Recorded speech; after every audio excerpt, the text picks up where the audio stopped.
Welcome everyone. My name is Shamit Sagar. I am a professor at the University of Western Australia here in Crawley. I'm also the director of the UWA Public Policy Institute, and it's my great pleasure to introduce a very important event that we have this afternoon entitled Navigating the Data Revolution in Schools. I'll come back to that point, that title in a moment. As it's our customary habit, we will just begin, if we can, with the traditional Noongar acknowledgement, which I will read out if you don't mind. The first is that the UWA acknowledges that its Crawley campus is situated on Noongar land, and that the Noongar people remain the spiritual and cultural custodians of their land, and that finally that they continue to practice their values, languages and beliefs and knowledge. I, on behalf of UWA, therefore pay my respects to their leaders, past, present and future. Thank you. Now, this event that we have is, as I said, a very important event as part of our normal translational work. But can I just begin by saying a word or two about what the Public Policy Institute is? People may not be fully aware. So in about 2018-19, UWA took it upon itself to cast out its strategy and vision over the next decade, all the way to 2030, and decided collectively to become much more of a civic-minded university. In other words, going back to the principles of 1913 or over 100 years ago, when the university was established to serve the people of Perth and WA. And the Public Policy Institute is largely born out of that sort of reset of our strategy and vision. And what that means in practical terms, that the Institute does several things. The first is it has a translational program where we look at cutting edge research that our academics and indeed others from other universities in WA are involved in, and try to make sure that research is connected with, in practical terms, the work and the outlook of practitioners, but also of people in policy circles, and then finally people who are users of particular services or indeed certain markets. And we have many programs in that translational set of activities, and this is just one. Second of all, we engage in some thought leadership. We commission a series of key reports. This year we're doing two, the first one of which came out very recently, and I'm just going to hold up a copy for those of you who can see. It's entitled Reimagining Australia, and it looks at important debates as Australia's ethnic composition changes as a result of mass migration. We'll be producing a further one later on this year, dealing with the challenges for professions and disciplines that arise from climate change. Those challenges being not about climate change, but how those professions would have to evolve to meet those challenges of the future. Thirdly, we have a briefing series, which is to use the power of the written word as well as the power of the spoken word. On the back of a lot of the events that we have, such as this, we often commission our speakers to expand upon particular points they make over 600 to 800 words for a largely lay audience. And then finally, we have a capacity building role in order to support our own academics to play a more fruitful role, combining their research with the work of politicians, practitioners, policymakers, but also people in business and the not-for-profit sector. So that gives, I think, very quickly a sort of a sketch as to what the Policy Institute is all about. And you're very welcome as part of our event this afternoon. Can I also say that we have, as of this afternoon, something like over 100 people who've registered to attend this event. So that's a great result, it seems to me. When we first envisaged holding this with Glenn and colleagues, I think over maybe 6, even 9 months ago, Glenn reminds me, we had envisaged this being a very significant public event. We would gather in excess perhaps of 200 people on our campus itself to have a very large debate, a very inclusive debate, a very full debate about the issues that will arise this afternoon. So it's no accident that we've managed to get the better part of sort of half of what we originally envisaged as part of that. Can I also, before I go very much further, welcome the individuals who've agreed to take part in this afternoon's discussion. My colleague Glenn will introduce them a little bit more formally, but we have, in no particular order, Peter Titmanis, who's from ACARA, a key regulator in this area. We have Glenn Savage from the School of Education. I'll talk about him in a moment. Bill Loudon, who is, amongst other things, an emeritus professor from UWA here. Sarah Jefferson, who's from Edith Cowan University. And lastly, and not least, Ross Barron, who's the principal of Wesley College. Before I go any further, I should declare an interest. My son is a pupil in year 7 and he is looking forward to the end of term for Oz, which comes this time sort of tomorrow afternoon. And I also have, of course, the Wesley app on my phone, and we'll talk a little bit about the kind of data that shares with parents in terms of kids' education. Now, lastly, before we go into the actual event, let me just offer a couple of quick thoughts about the topic itself. When talking to Glenn and colleagues in planning this, it strikes me that there are a couple of things that we just need to pay attention to, and they have to do with the way in which public services themselves have been changing in many advanced industrial societies. A couple of things have happened as a result of those changes in the last 20 to 30 years. The most important of which has been the idea that public services and education in particular, and this of course we extend into privately funded education, but they ought to be a choice agenda built into that.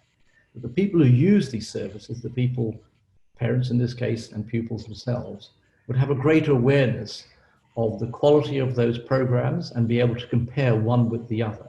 That they would, in other words, be about getting away from just being given what you were given and taking that without any choice. In the world of public policy, we have some very fancy language to describe this. We describe the importance of new public sector management theory, where there would be higher degrees of accountability by people on the part of people providing education, but it also may apply to healthcare and other public service, other services.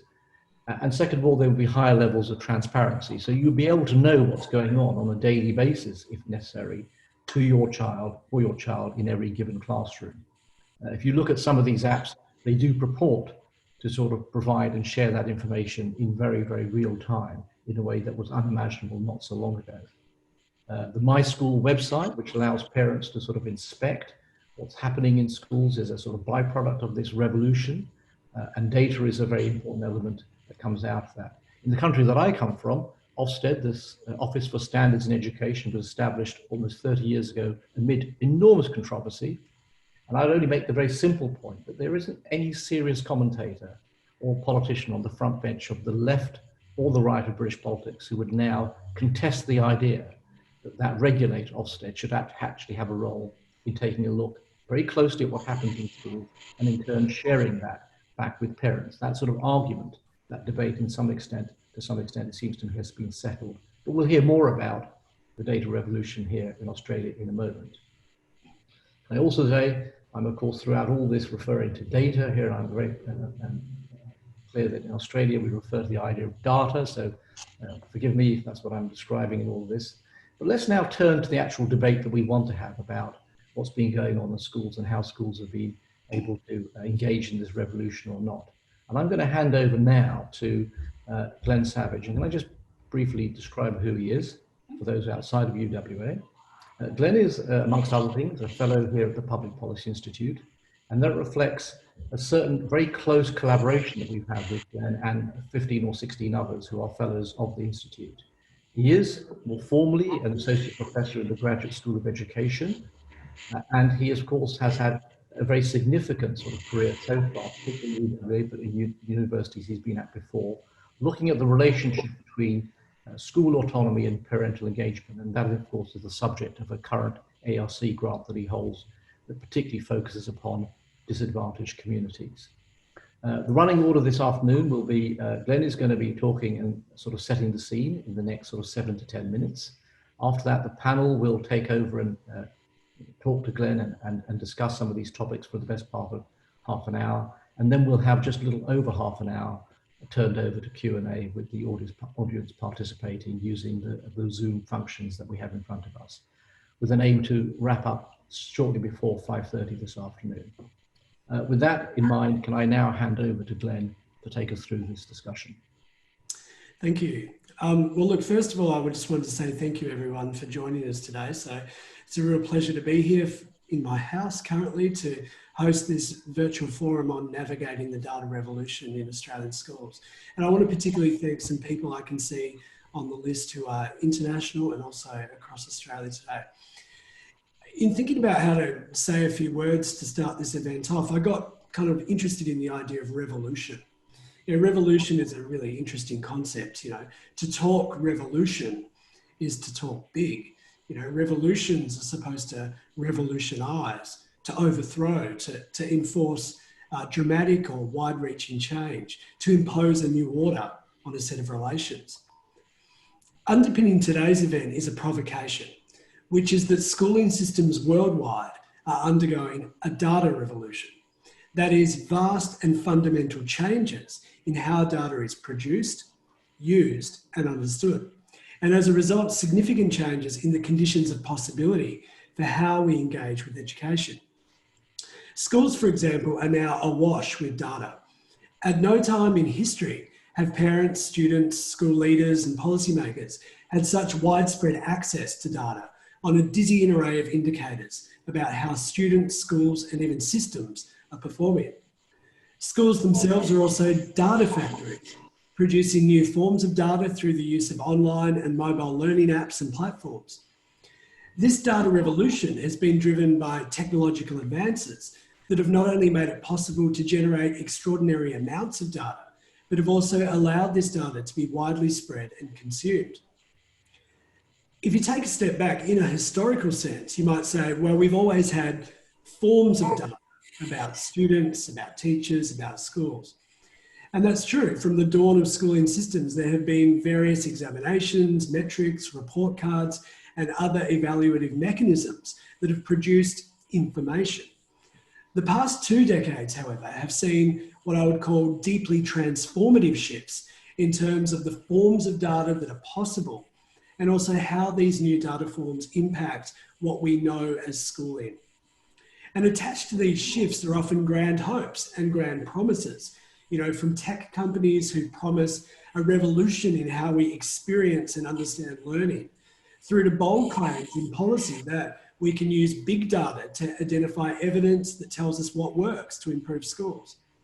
In either case, there's a sense that data is the key. It's a key of some sort to understanding everything from who we are as learners or teachers through to how schooling sectors and systems operate.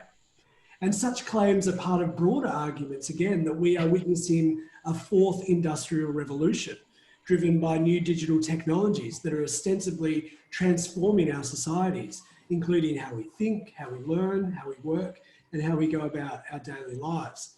And in this context, we see economic organisations like the OECD or the World Economic Forum actively encouraging education systems, politicians, and institutions around the world to respond, adapt, and promote digital and data transformation. So at the level of the individual student, we're told new digital and data technologies will enable personally tailored precision education, doing away with the so-called one-size-fits-all approach of traditional schooling. We're also told that the adoption of new technologies could potentially lead to the replacement of apparently obsolete teacher-centered teaching as a result of new adaptive learning apps driven by AI and machine learning. Now, in an age infatuated with such promises of innovative disruption, this idea of a data revolution can sound highly alluring. This is especially the case in a context in which traditional schooling systems are regularly described as being relics of the past. We're told schools are tied to an industrial model, no longer relevant in globalised and knowledge-based economies. Schooling systems, we're told, need to be fundamentally overhauled to ensure classrooms become labs of the future rather than museum pieces of the past. The problem is navigating this new world of data is easier said than done. So without expertise and skills and knowledge to understand what data can or cannot tell us, it's really easy to make ill-informed decisions or use data in unintended or misleading ways. And this is often the case with data generated from large-scale student assessments such as NAPLAN, or school performance data on the MySchool website, or data presented in the form of league tables that rank schools' ATAR performance. Rapid shifts towards online learning, particularly in the current climate, also raised complex new questions about data privacy and data use, and also the role of corporate influences in schools. In this context, I think it's more important than ever for us to be data literate. But what does that actually mean? What's more, do claims about the revolutionary capacities of data actually hold up in practice? Are claims of revolution actually leading to revolutionary change? So these are some of the core questions that we're going to explore in today's webinar. And joining me for the discussion is a highly esteemed panel of experts whose individual and collective experiences will no doubt lead to rich and vibrant discussion. I wanted to say some very brief words about each. So we have 4 people on the panel today. First is Ross Barron, who last year commenced as the headmaster of Wesley College here in Perth. Ross has a really decorated and impressive history of school leadership. Most recently, he spent a decade prior to Wesley as the head of senior school at Hale School here in Perth also. Second, we have Sarah Jefferson, who's a director at the Australian State School Council of Education. Sarah is also a course coordinator of the Bachelor of Education course at Edith Cowan University and is in the process of completing her PhD. And she's told me she's mere weeks away from submitting her thesis, so it's awesome. We also have Bill Loudon, whose experience working in and around education research and also policy is rivaled by few. Bill is Emeritus Professor of Education at the University of Western Australia. He was previously the Senior Deputy Vice-Chancellor here at UWA and also the Dean of Education. And Bill has led many government reviews and inquiries, and most recent and relevant to this panel is that he headed up a major national review of NAPLAN. Last but not least, we have Peter Titmanis, who has significant and also high-level experience in WA and national schooling policy. Peter is currently the General Manager for Assessment and Reporting at ACARA, the Australian Curriculum Assessment and Reporting Authority. And prior to this, he was Executive Director for Strategic Initiatives and Performance at the WA Department of Education. And he's also Chair of the National Online Assessment Working Group for NAPLAN Online. So now that I've sort of said a few things which hopefully have given you a taste for where we're heading, I'll start to ask the panelists some questions. But just let me say, please feel free to start submitting your own questions using the Q&A function that you'll see there in Zoom. And in about half an hour, we'll shift to looking at some of those Q&A questions. But I want to ask a question to start with to our panelists. And I always like to start events by kind of taking a step back and saying, what are we actually talking about here today? And we're talking about data. So what is data? What forms do data take? And as a way into this discussion, I want to ask our panelists, what do you think of when you hear the word data, particularly as it's used in relation to education and schools? So Peter. Thanks, Ben, and look, welcome to this evening. Great to hear that we've got a pretty impressive turnout tonight, and I'm really pleased to be able to be joined by some fairly esteemed people. So, look, just to kick things off, the way I look at these sorts of things, rather than trying to sort of explain in any detail, I think there's another way of looking at it, at least from my perspective, and that is there's 2 aspects to data that I think are really important. One is to provide reassurance, and another one is to provide insights. And I think the majority of those that we use information or data, let's call it data to start with, use it for those 2 purposes. So reassurance, if you're working in government, for example, like I have been, spending $61.5 billion across Australia in schooling. You want reassurance that the money has been well directed and appropriately utilised. So you use data for reassurance. And similarly, the same information can provide insights. And that, insights into where we need to target resources, insight to what's doing well, insights into how we compare with overseas countries, for example. And I think that same logic applies whether you're a parent and you've got children at school and you want reassurance when the NAPLAN report comes home. Yep, all things are good. It's exactly what my school was telling me. Or you might say, wow, that's not the story I was getting. I've got to go and talk to the teacher. So again, it's a role of reassurance.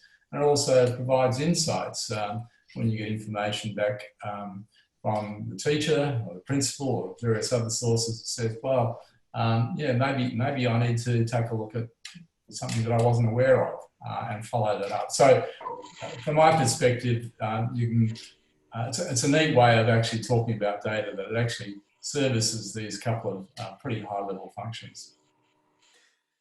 So, Sarah, can I ask you? I mean, I know you're a member of a school council, aren't you, on a school here in WA?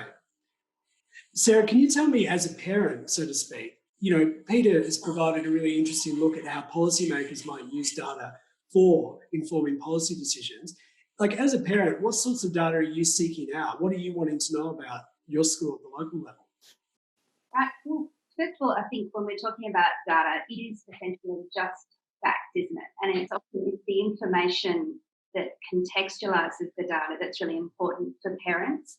So I think in answer to your question, particularly when, say, for instance, reports are coming home or assessments are coming home, it's not always about the numbers that are on that particular report that are important. I think it's the explanation or the clarification around it that is what really often matters to parents. And, I often talk about, having sort of that 5-minute rule as a parent where, you can read your child's assessment results or, you can look at that report. And as you said before, Peter, sometimes it's not what we expected. But taking that time to actually go back and look at it in the context of, what the information is in relation to that data reporting, that is what I think is crucial for parents. And the language around that is something that I think we really need to consider carefully. And so that really draws attention to the kind of interpretive role that educators play in helping people make sense of the data that they receive. Ross, can I ask you as a principal, I mean, do you find yourself doing a lot of that interpretive work, either, directly with parents or advising, your staff on how to talk about data with parents? Certainly, I agree with what Sarah said, where most parents, particularly when they hear about data, they think about testing and they think about performance. And there's aspects of that that are important, but what we need to do is use data to actually tell more of the story, to talk about the journey and the gains that their children are making, but also talking about the connections, the relationships and the experiences. And much of our responsibility in schools is actually to not just have a report at the end of the term or a semester, but spend time giving feedback, giving, I guess, the story, talking about the story throughout the term, throughout the weeks. So the parents are more informed about that journey with their children. Can I, and Bill, I will get to you in a second. That's fine. All of you together have had extensive experience, over the last few decades working in education, and you all would have seen a lot of changes take place in how data is produced, how it's used, and also the kinds of data that are available to us. I want to know, when you all reflect on the past decade, and maybe Bill, we could start with you. When you reflect on the last decade in particular, what stands out for you as the most significant change in terms of how data is used or how data is produced in relation to schools and schooling systems? Yeah, thanks, Glenn. I think the most significant change has been the development of all of the business intelligence systems that schools now rely on.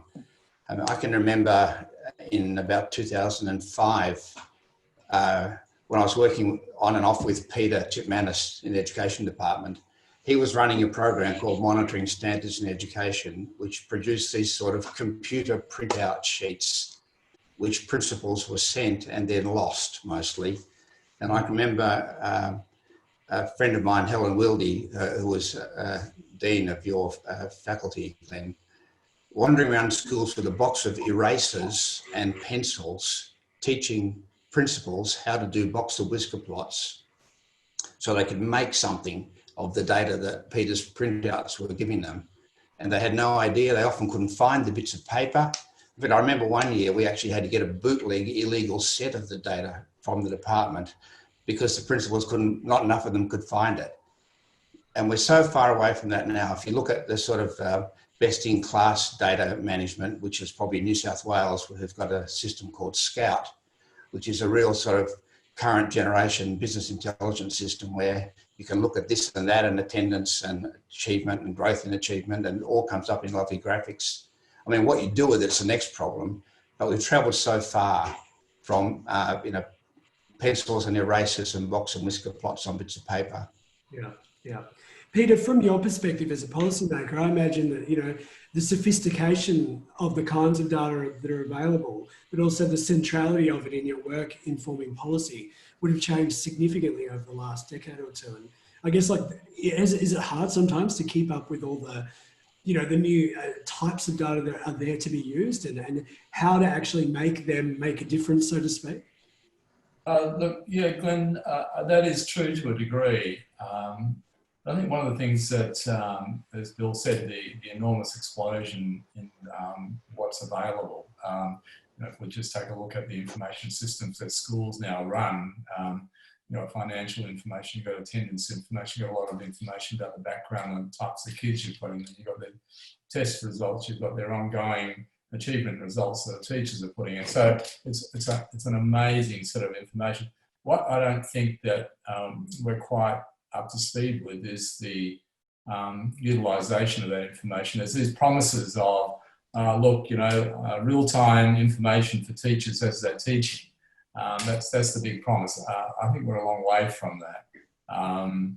But look, there's a trove of data, and I agree with Bill that what we're still struggling with is how to make it valuable from the parents' point of view and from a policymaker's point of view. And yeah, you have to spend a fair bit of time organising it and sifting it to actually get the benefit out of the information. And we're still some way short of being able to do that in a sensible way. I mean, there's lots of data out there, and people purport, yes, there's, you know, we've got this information for you, but when you start taking a look at what it's based on, how recent it is, yeah, and what it's actually telling you, we're, you know, look, it's great that people are trying, but we've still got some way to go on that front.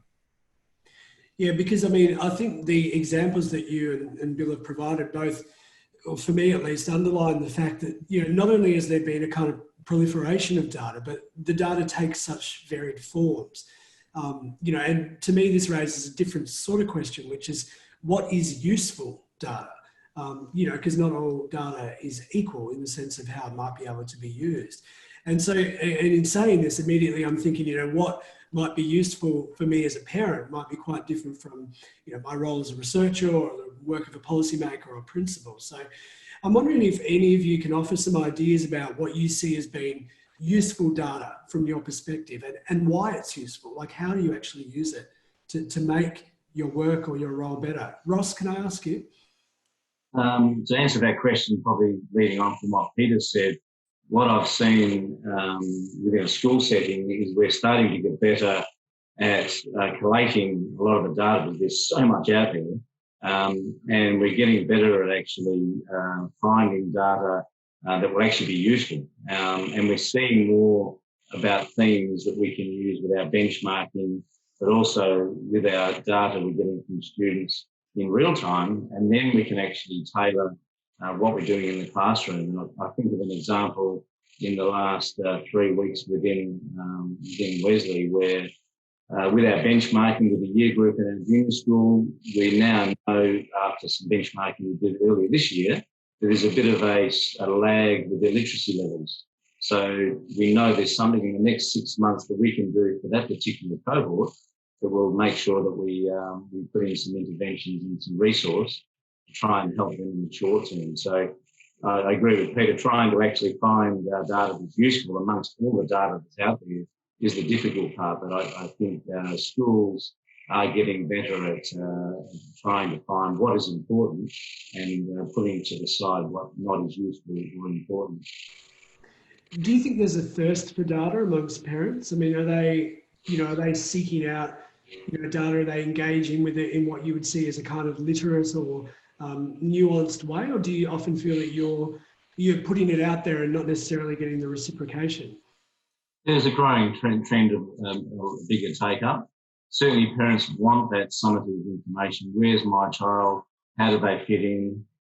They still crave that. So if you walk away from that as a school, you do that at your peril, but it's about educating parents about that formative data and showing them the progress that their child is making throughout the journey through school. So that's the area that, as a school, we can educate our parents about how important that information, that data is, as well as the summative, the old style reports that parents still crave. Yeah, yeah. Bill, can I ask you what you see as being sort of useful data in terms of your work and the various hats that you wear? Sure, Glenn. When the thing about useful is useful for what, isn't it? So I'm interested in all kinds of data.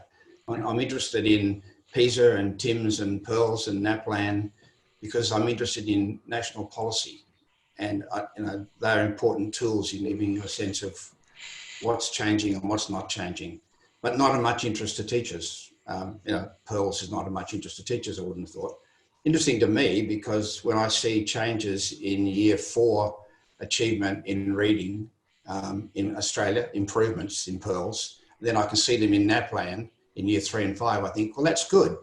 Something's going well in Australian primary schools. There's 3 sources of evidence that things are not going backwards, things are going forwards.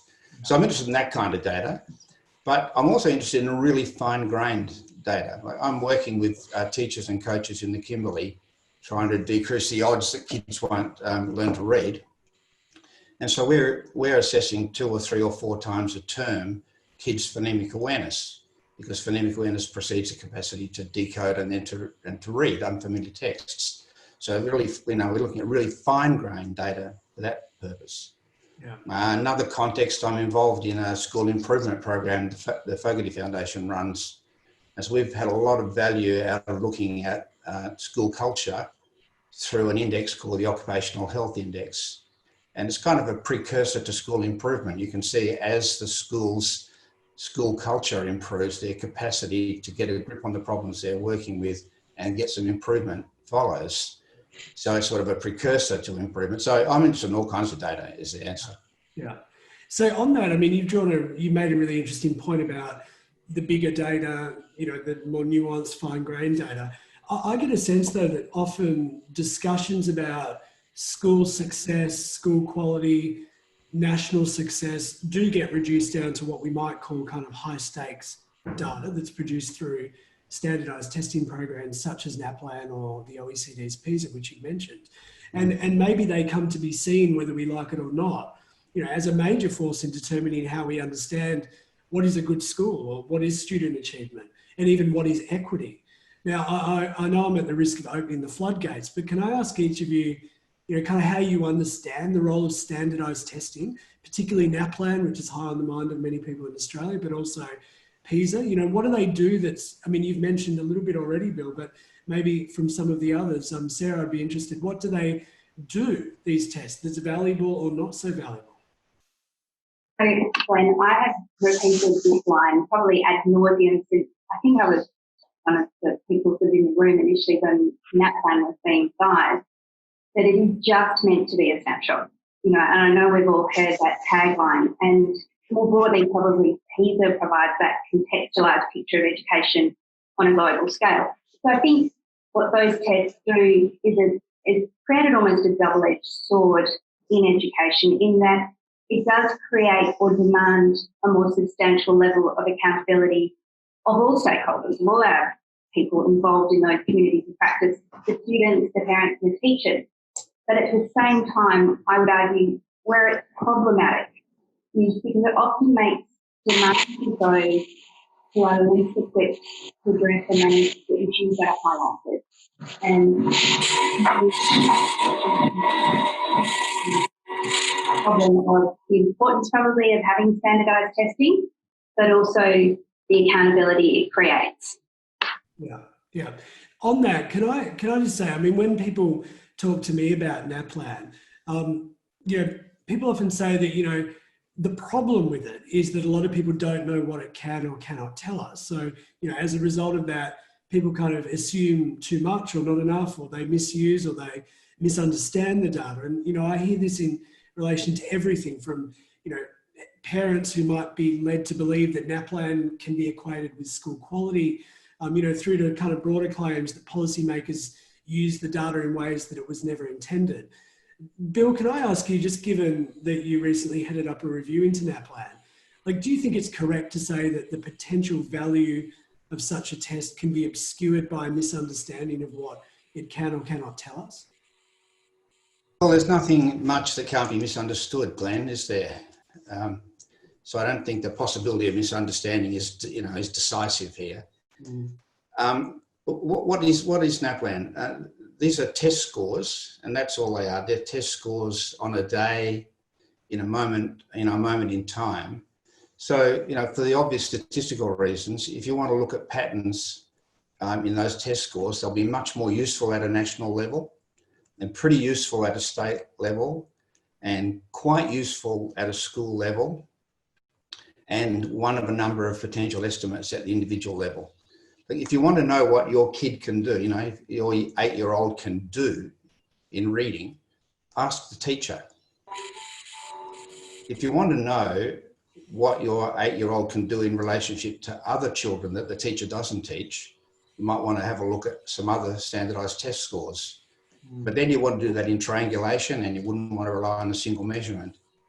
But it's about what are these things useful for? I mean, the further you aggregate up, the better and more durable the estimates will be. But if you want to know about what a kid can do, what they need to learn next, talk to the teacher. That'll be the best source of information. Yeah. Peter, did you want to offer a perspective on this as someone who is arguably closest to NAPLAN management in the country in some ways as the assessment manager for ACARA? Yeah, thanks, Glenn. Certainly can attest to the fact that we do get lots of information about the strengths and weaknesses directed our way at ACARA. And look, it's all good, I've got to say. I agree pretty much with what Bill said. Look, it needs to be triangulated. It's very powerful at the policy level, state level, and in informing schools about potential directions. But you've always got to ask the question when you see the information, well, what's it telling us? And I think that's really just as important as the data itself, because we've just had a recent experience at ACARA. Following Bill's review of the My School website, we went out and spent a lot of time talking to parents, different backgrounds, capital cities, rural parents, private government, the real cross-section. And what I was taken aback with really is we had all this, what we thought was great information on our website. But when parents were asked, what do you think this tells you? A lot of them struggled. And so, I think the lesson we learnt about it is it's not so much about their lack of data literacy, but it's more about lack of ability to explain things to parents and other community members in a way that they can make sense of the information. So what we've actually done as a result of that was spent a lot of time revamping the website and understanding where parents had trouble making changes. So we're going to do that again later this year when it's safe to go out and talk to people and see whether the changes that we've actually made have actually marked the spot. So I think it's equally incumbent on the information providers or the data providers to put it in a way that, whether it's contextualized or raw, that helps people understand it and therefore minimizes misinterpretation, and then you could lead to misuse. I mean, we're never going to stop misuse, especially these days with the internet. People can get on and create their own stories. Before, we used to have a filtered view, always through the media. That now is contested. So I think it's incumbent on us as data providers to make sure we put it into the audience that we think it's mostly appropriate for, in a way that is going to minimise that misunderstanding and misuse. Do you think, Peter, I mean, when a parent makes a decision to go onto the internet, type in My School, and look up a school, why do you think they're generally doing that? What would the typical parent be looking for, do you think? Is it about choosing schools? Is it about getting a sense of where their school's at? Yeah, look, we did ask that question in the focus groups. and it varied. A lot of the visits were from parents who were curious. They were moving into a new suburb. They wanted to have a look at the schools before they went and spoke to the principal. So I think the reassuring thing about the people who we spoke to, and I think that was typical of all the people that I've sort of come across, is it's only one part of the information that they're actually using to make an informed decision about their children. There are lots of parents who, have the facility to be mobile with their children and, have choices about where their children go to school, and they're the ones that typically would go there. So there's a lot of media attention, obviously. Principals use it, although most states and territories have their own version of My School, which they use and direct their principals to. So curious parents and parents who are interested in making some choices about where their child might go, but only as a first step. Yeah, yeah. You mentioned, Peter, the idea of data literacy, and this is a question to anyone on the panel, but we often hear that, we just need greater data literacy amongst key stakeholders. Again, the idea that there might not be sufficient understanding about what data can or cannot tell us. And again, given that each of you are invested in this space in different ways, I mean, do you agree with that idea that we just need greater data literacy? And if we do need greater data literacy, what does that actually look like? Because it's something I hear a lot, but I'm wondering, how would you enable a parent to be more data literate? Or how would you enable a principal to be more data literate? Or the media to be more data literate? I mean, do any of you have any views on that? Yeah, I was genuinely interested, and it's almost sort of a follow-on question to you, Peter, just about this. Was with my students here, I often will go through sample NAPLAN reports with them because they're doing a BEd, and I get them to read them through, because we often talk about NAPLAN, but what does the report look like? What does it sound like, feel like? So we look at that obviously at sort of a uni level, and I've obviously read it from a parental level. I was interested though, has anyone done testing for parents around their reading of those reports, their understanding or their feedback around the language contained within those reports? Because, as I say, it's often very specific to, as you said, literate or numerate language. Has anyone sort of investigated how it's received by parents who are often, the ones for whom this is intended? Yeah, look, in the early days when we were developing those reports, and I was part of that group at the time too, there was, through our state and territory colleagues, rather than through ACARA itself, the invitation to provide feedback based on a number of different groups that they had consulted with. And so that information was used to form the nature of the reports. You've got to remember at that time, the other thing that was happening in that period was outcomes-based education. And a lot of the language that was being used in outcomes education wasn't accessible to parents. But we thought, and I'll use the collective we because I was part of the education department at the time, that was okay. But as we all know, ministers collectively stepped in and said, look, that's just way too much to expect parents to understand, and so we had AOE reporting take a resurgence and much more, for a lot of parents, easier to understand reports. So it's probably timely that we went back and had another look in light of what we've learnt out of the My School work that we've done to go and revisit those reports as well.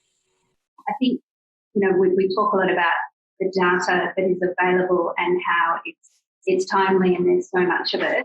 But to come back to the original thing, the context around it, I think, again, we need to make it accessible, and maybe that's another conversation to have when you're reporting, not just to teachers, but also to parents.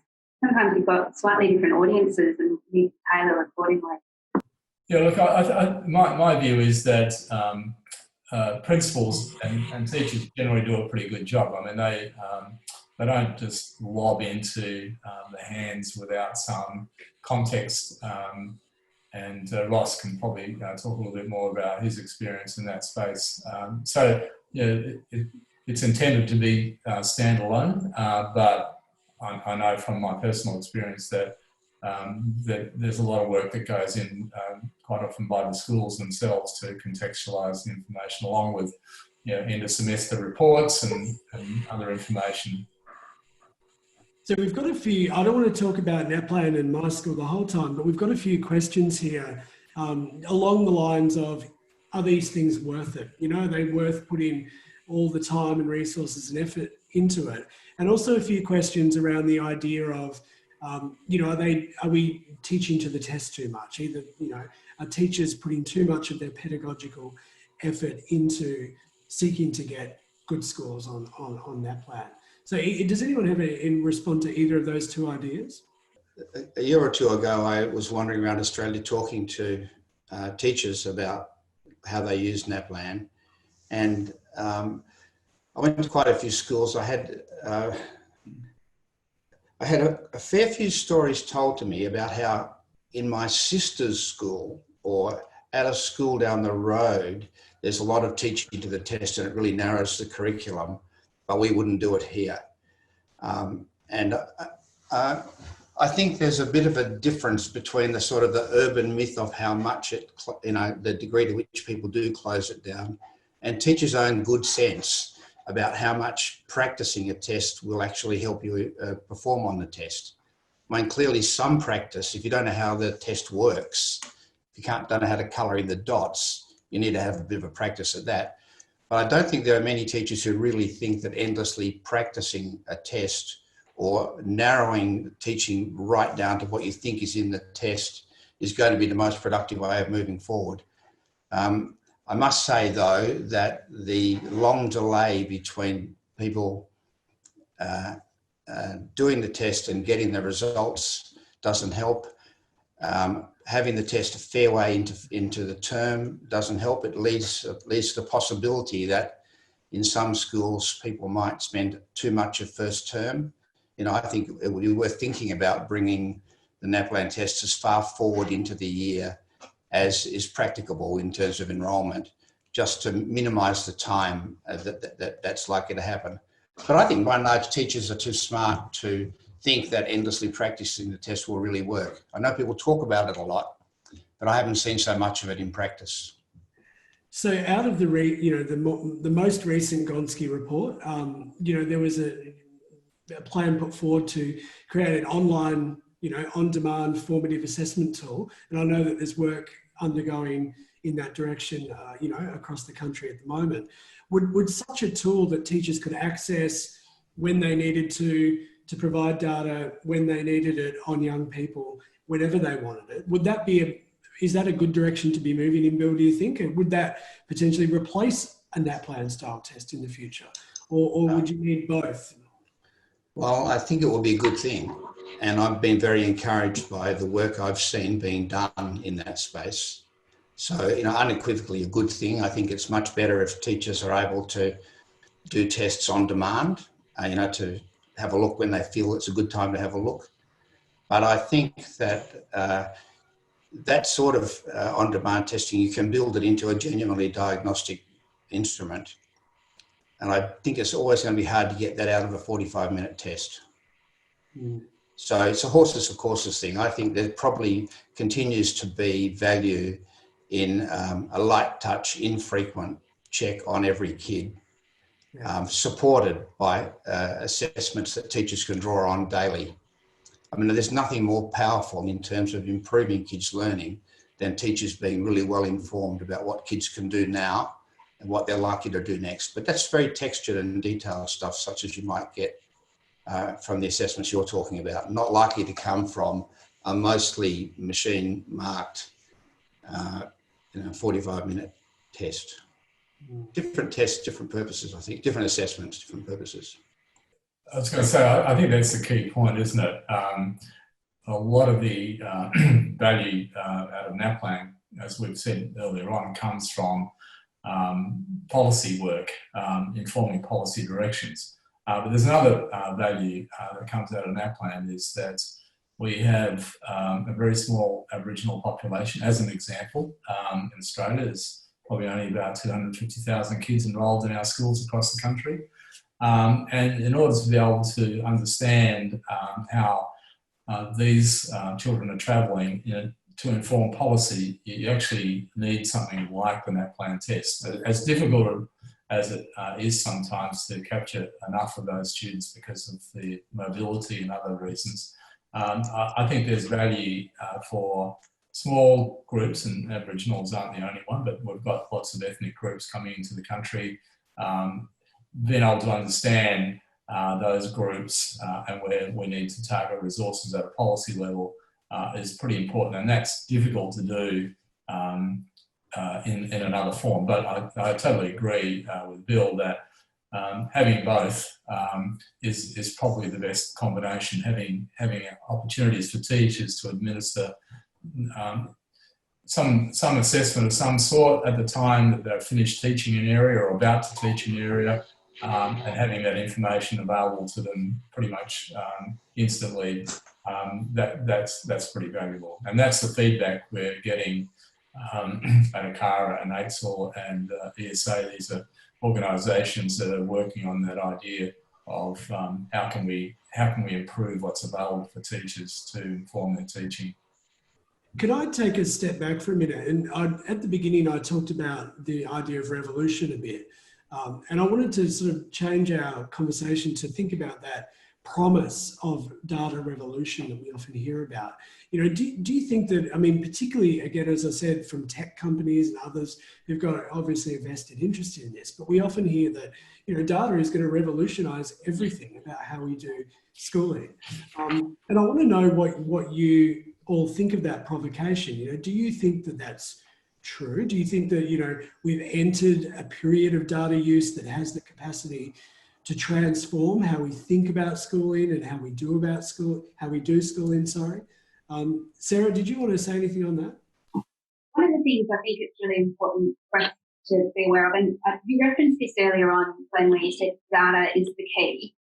Well, then our students are essentially the lock, right? And we want to unlock that. But I think we have to be mindful with our students, and I'm talking sort of K to 12 or even, beyond that. They're always changing and growing. And I think we have to be really, I for one, am very aware of, we've obviously introduced, a unique student identifier, which tags them now sort of all the way through school, or will do.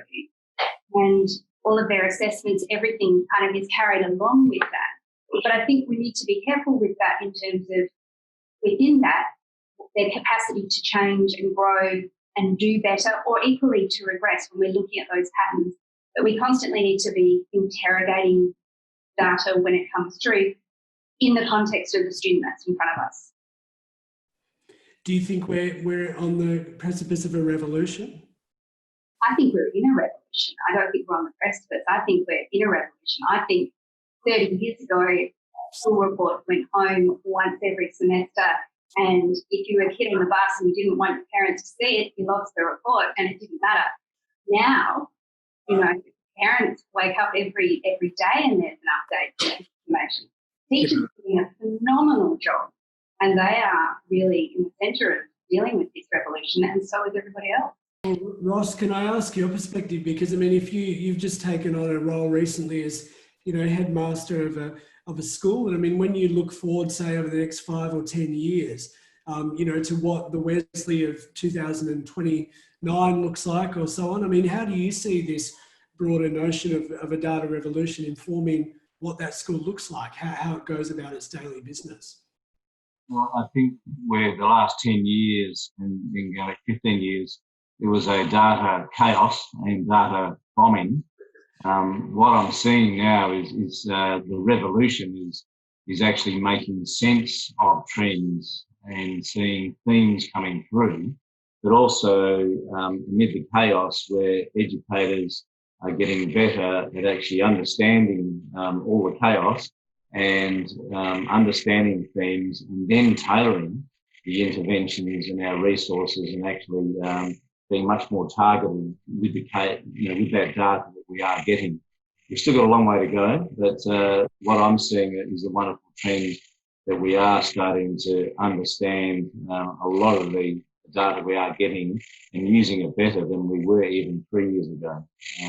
That's the exciting thing, because intervention and early intervention is the best intervention, and I'm seeing more and more examples of using data and information to actually tailor what is happening for a teacher in a classroom in any given moment. So for me, that's the most exciting thing. We're actually starting to use data to get better outcomes for individual students. So if that's a revolution, maybe it is, but I think it's actually a really exciting time in education where we can better use our resources and the information we have. And we've had a really interesting question from Edward Simons, who's asking about real-time insights that we might gather, not only on student performance, which is what we often default to talk about, but he's saying, you know, what are the opportunities here for generating real-time insights into student engagement and well-being, you know, as an extension of our other conversations about data. And he references the post-COVID landscape as well, where, you know, young people might be learning differently from how they did before. This is not an area I know a lot about. So do any of you know, how can data not just help us understand performance better, but these other indicators of how young people are doing? I think that some schools and some school systems are better set up than others to take this opportunity. Schools or school systems that have well-established student feedback mechanisms or surveys often will be easily able to just run it one more time and see if anything's changed. So, I know we're in the Fogarty Foundation Advanced program, we're using a New South Wales thing called Tell Them From Me for students to fill in. A survey like that, which is a well understood survey where there's a long track record of what sort of scores you get, I think there'll be opportunities to use that kind of instrument again just now and see if anything has changed. Rather than be thinking, oh, we need to invent a new thing and then not quite know what the scores would have been before COVID. It's kind of a researcher's point of view, I must say. You use this instrument you understand. Yeah. Because I was just reminded with Edward's question of a student of mine recently who said, why doesn't my school website have indicators of well-being and other things like that on it? It is interesting. I think we often do get caught up in discussions around performance rather than, the other indicators that might suggest how young people are doing in schools.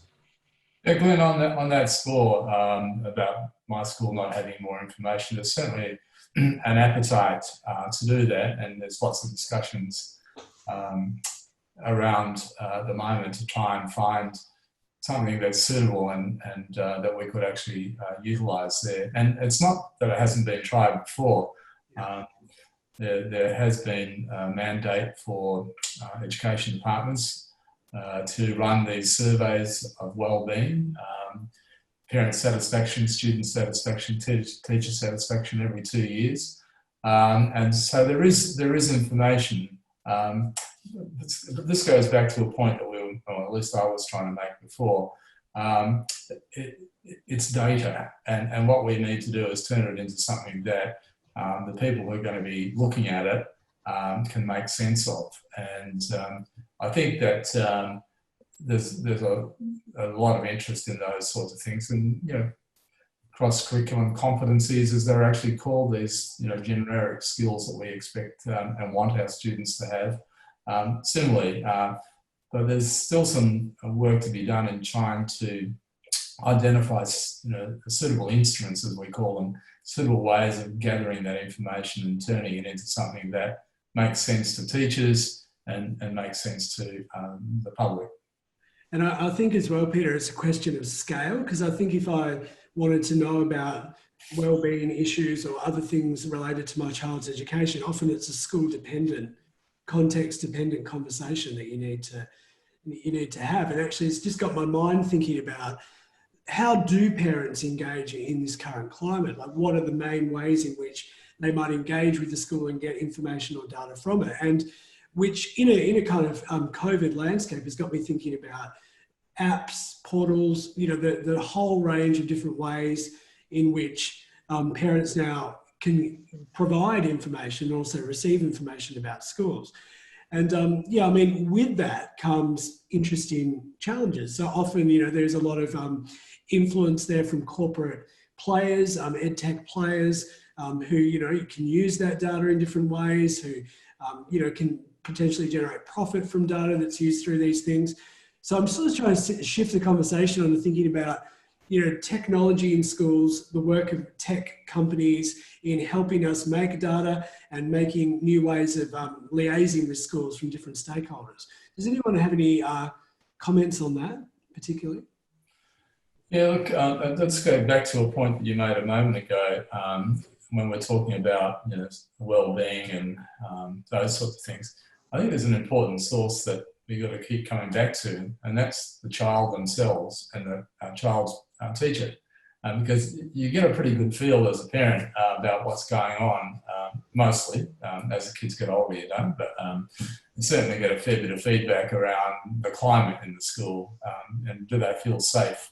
Do they feel secure? Is, you know, your teacher helping with your work if you've got a problem? So I think we've got to keep this in balance to say, yeah, tech's great.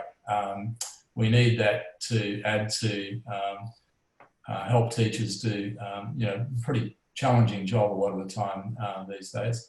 But I see it's really important to keep the teacher at the centre of the conversation, because it's a bit like me driving down the road with my fancy GPS and, you know, navigator, and blindly following what's saying without saying, oh, that doesn't make sense. I thought, you know, I could go here. So it's information, and we've got to keep coming back to the fact that in the end, it's the classroom teacher's got to make the judgment about what to do next, or whether it's appropriate, or, you know, is this conflicting with other information that I've actually got. So yeah, I think tech's great. You know, I love it myself because I work in it every day. But I think it's important to come back, like what I do in my job. When I get the information out of an application or a computer, I still have to make sense out of it. You know, did we make an error in putting it together in the first place?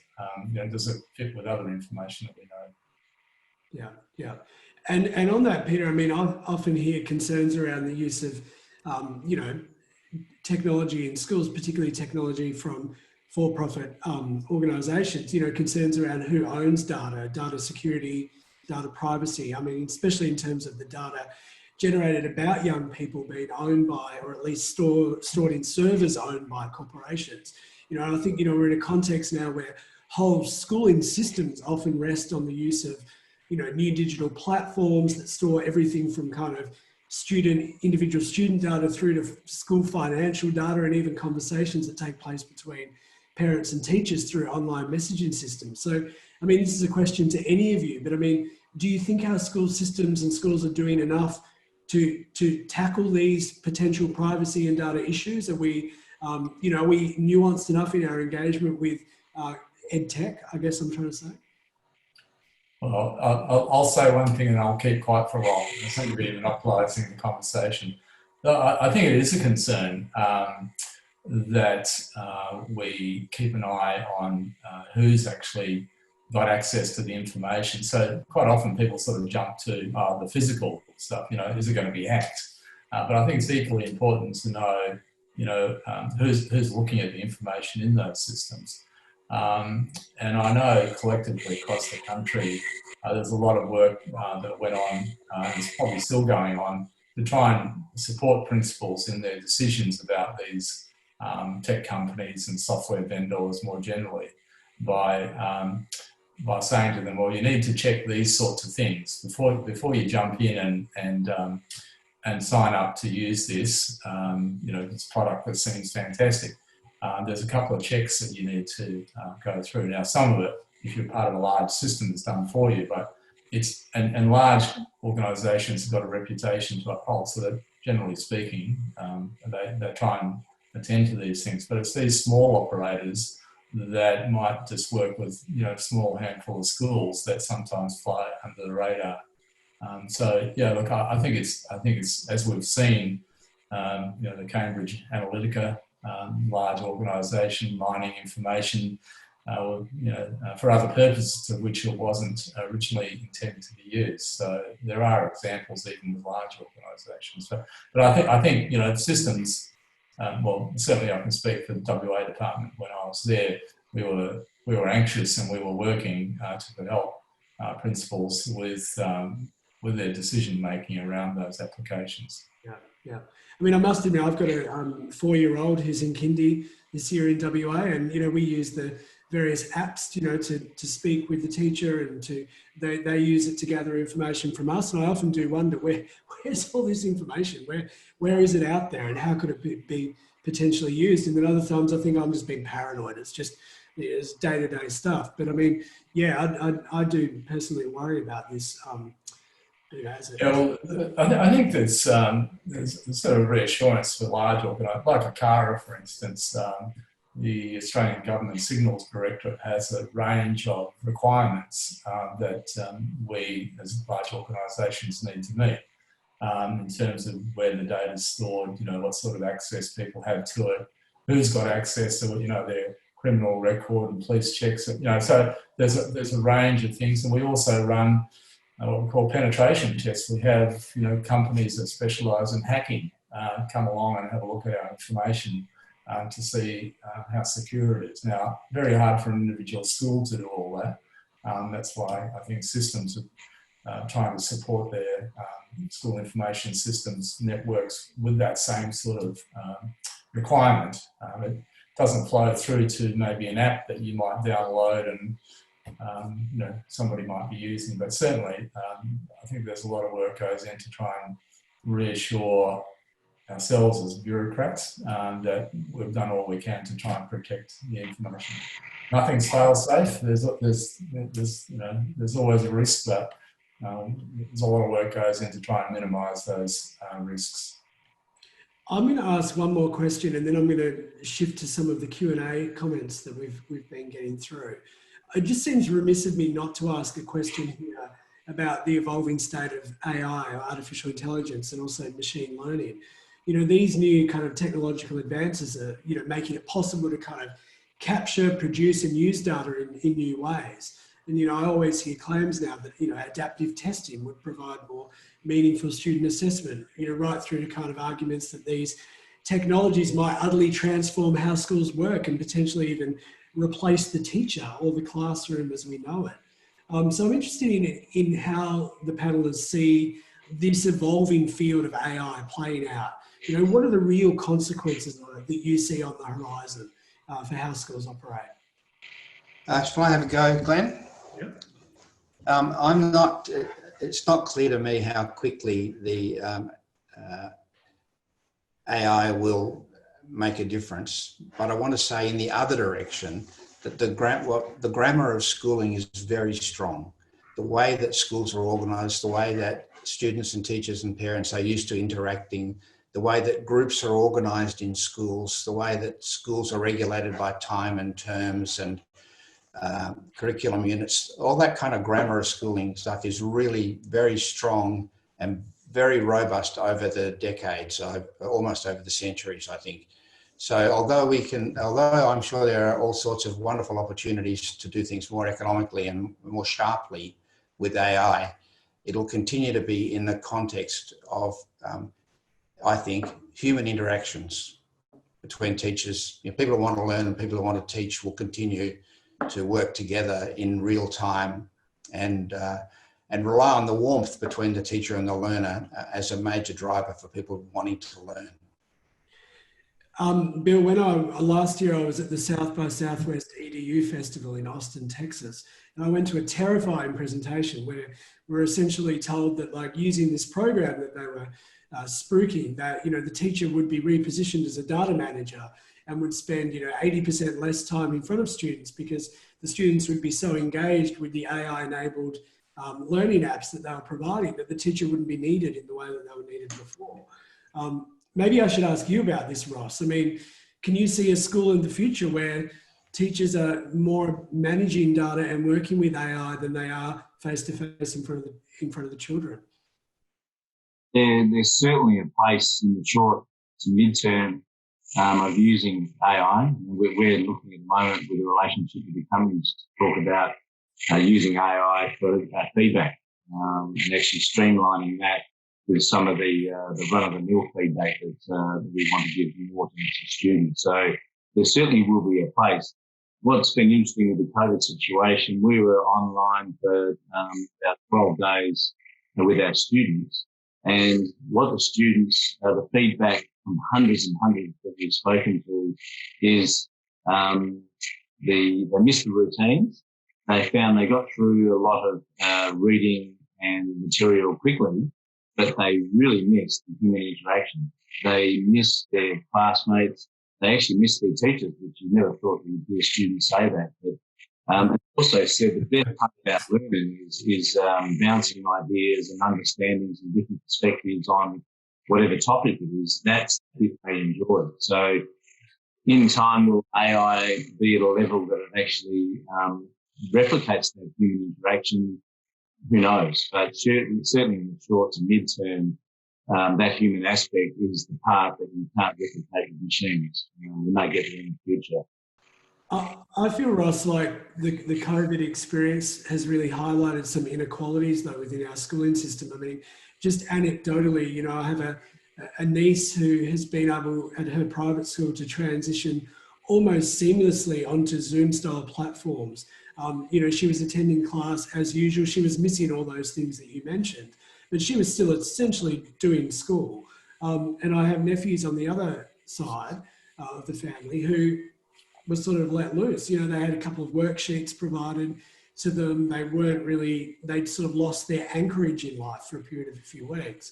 And so I think, you know, it really raises interesting questions about, we have these new forms of technology that can potentially be really useful and productive, but who has access to them and who doesn't? And what's the implications of that for our education system as a galvanizing force, I guess, within society? Bill, I can see you nodding. Do you want to say something about that? Oh, just agreeing with you really that it's okay to shift things online in a crisis, but if you're shifting online to a household where there are no spare desks to work at, where there's no quiet spaces, where all of the internet connected devices are mobile phones that belong to somebody, you know, to ask kids to work online in that environment is very difficult. And so some of the principals I've spoken to in outback Queensland and in Western Australia had real difficulty getting kids to make any progress at all when they're not physically at school, because school does have those facilities, you know, that usually there's enough bandwidth and there's a teacher and there's a quiet place to work and there's a bit of structure, and you're not competing with your brother or your cousin for the one computer or the iPad. So I think it's proven to be a real issue. Yeah. And, you know, kids in those families, I've been very concerned that kids in families like that get back to school. I agree. Our experience was seamless because we knew that every student had a device. All of our platforms we knew had been used and were reliable. So our experience was very successful, but I do agree with Bill. Speaking to colleagues across different sectors really did depend upon the resources within each family. And again, if you don't have a device in the house, apart from a mobile phone, then it becomes very difficult to have successful online learning at home. I'm going to get into some of these Q&A questions here. We've got about 15 minutes left, but I do want to hand over to Shamit at the end to say a few words. I want to combine two questions. James Ladwick has made an interesting comment. He says, as a researcher and someone who teaches postgraduate courses on data analysis, I'm always struck by the way in which data is almost taken at face value with little concern for issues of error, measurement, sampling, and this often leads to significant misinterpretation. Another comment which, you know, as a sociologist, I just have to ask this question, is by Jamie Manilev, who sort of relatedly says, is there enough public awareness of the idea that data is a social construct rather than being viewed as an objective truth? So, I mean, would any of the panelists like to take either of those, bite them off and make a few comments about that? The comment I'll make in response to some of that is, yes, I agree with you about it being a construct, but I think we have to be mindful of the fact that it's relatively new in terms of its awareness of, and availability to, well, all of these stakeholders. And certainly, I think we're all on that learning journey as well. We didn't have this data, this availability of data 10, 20 years ago. And I think to a large extent, a lot of people are playing catch up in terms of learning how to use it. Sorry, Sarah, we're really losing you there. We're having trouble Okay, trouble hearing. I'm sorry, I don't want to cut you off, but also, fine. Bill, did you want to pick up on where Sarah was going with that? I could see you nodding. I was having trouble hearing Sarah. I was thinking about Jim's original question. About the question on taking it at face value? James Ledwig, Jim's question about, where he was commenting on why we don't pay attention to measurement error and stuff like that. Yeah, yeah.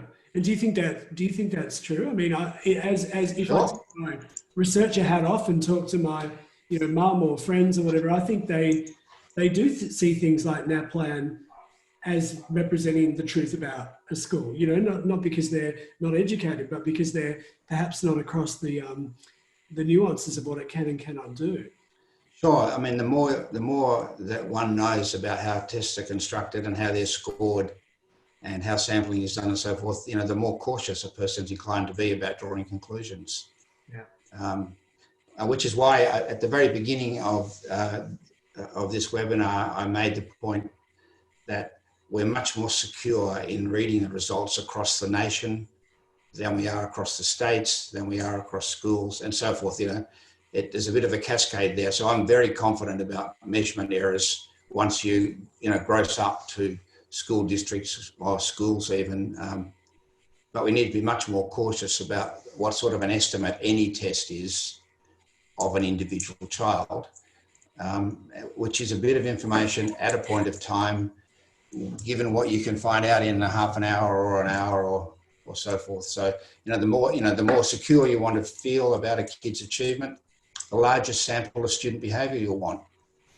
So in year 12, where we're very concerned about how good an estimate we have of a student's achievement, we routinely have 3-hour exams, much bigger sample of achievement, much smaller possibility of measurement error. And just following on, in terms of what we do with NAPLAN, if you go to the My School website, the point that I was making earlier on is it's beholden on the person who's releasing the information or the group releasing the information to put it into a format that people can make sense of and limit misinterpretation as much as possible. There's always mischievous stuff, but deliberate attempts.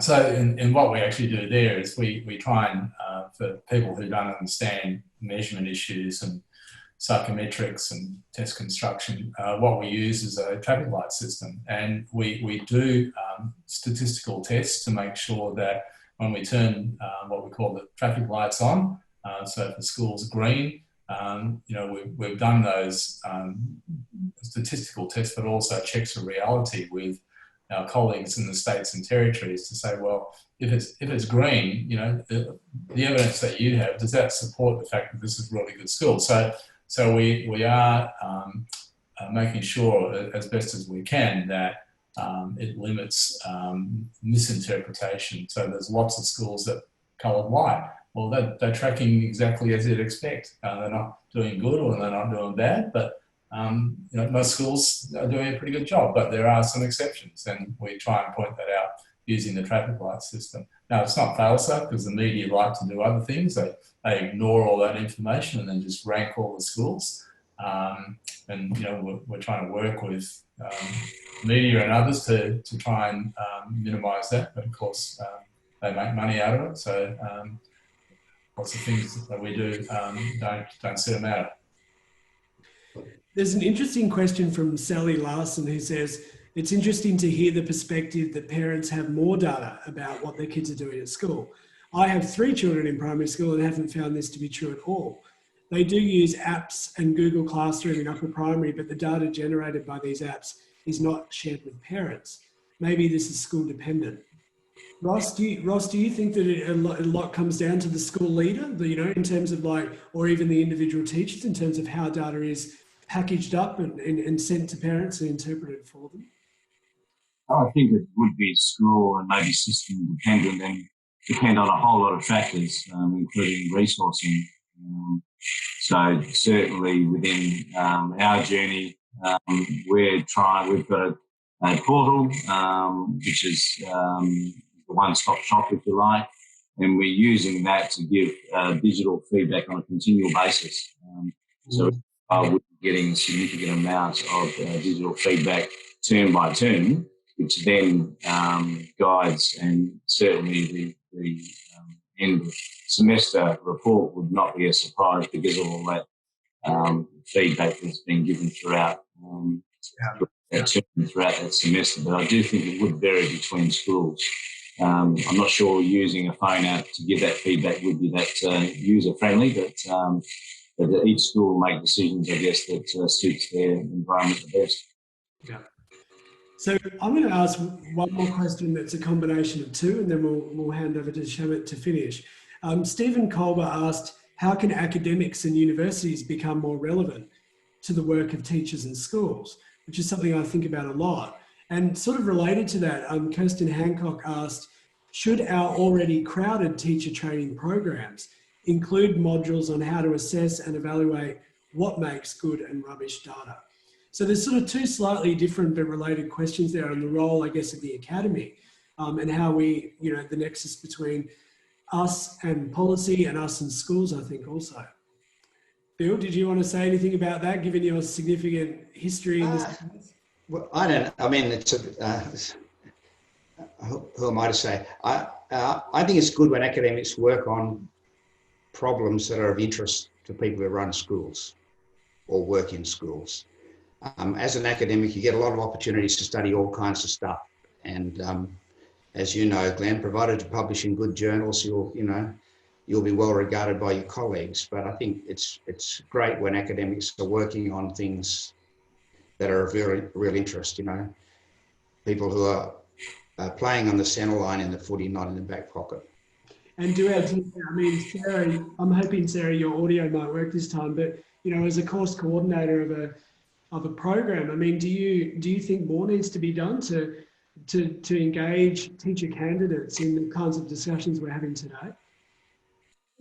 Quite Kieran Williams, who's my guru when it comes to all things about formative assessment and feedback, in terms of if a pilot takes off, they don't just take off, fly in a straight line and land. They're constantly making adjustments for where they are, what's going on outside, turbulence, all those things.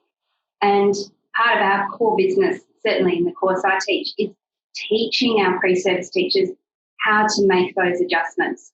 And obviously, and Ross, you would be better placed to comment on this, we can do a lot of the theoretical work, but that comes through in their professional experience where they see that play out in real time and having to make those adjustments, because at the heart of all of this are our students. I think that's a really nice place to end because we've only got 5 minutes left and Shamit is going to say just a few concluding words. But just personally, I want to say thank you to all the panelists. It's a very interesting discussion. It was certainly an interesting experience from my perspective, trying to do this and read the Q&A at the same time. But I hope that for those of you who are listening out there, that we've touched on some issues that you think are important and that you've gotten something out of it, because that's what this is all about, trying to impact the public conversation. So on that note, I'll pass over to Shamit to finish proceedings. Glenn, yeah, thank you very much. And you did a fabulous job. I don't want to keep people from their early evening drink, but just a couple of quick words before we wrap up. And it's been a great discussion. I heard sort of three things. If you had to sort of get a thread that went through, there were three elements to this. One was a point that was made very early on, and I think it's been made by several, particularly Peter and Ross, who talked about what I call the noise that's been generated by the data versus what I would describe as being the signal. There's been a lot of it, and it's been quite mismanaged, and people haven't had the skills to know what to do, including, I think, the lovely story from Bill about how the sort of diagrams had to be plotted sort of manually. So that demonstrates how far people have come.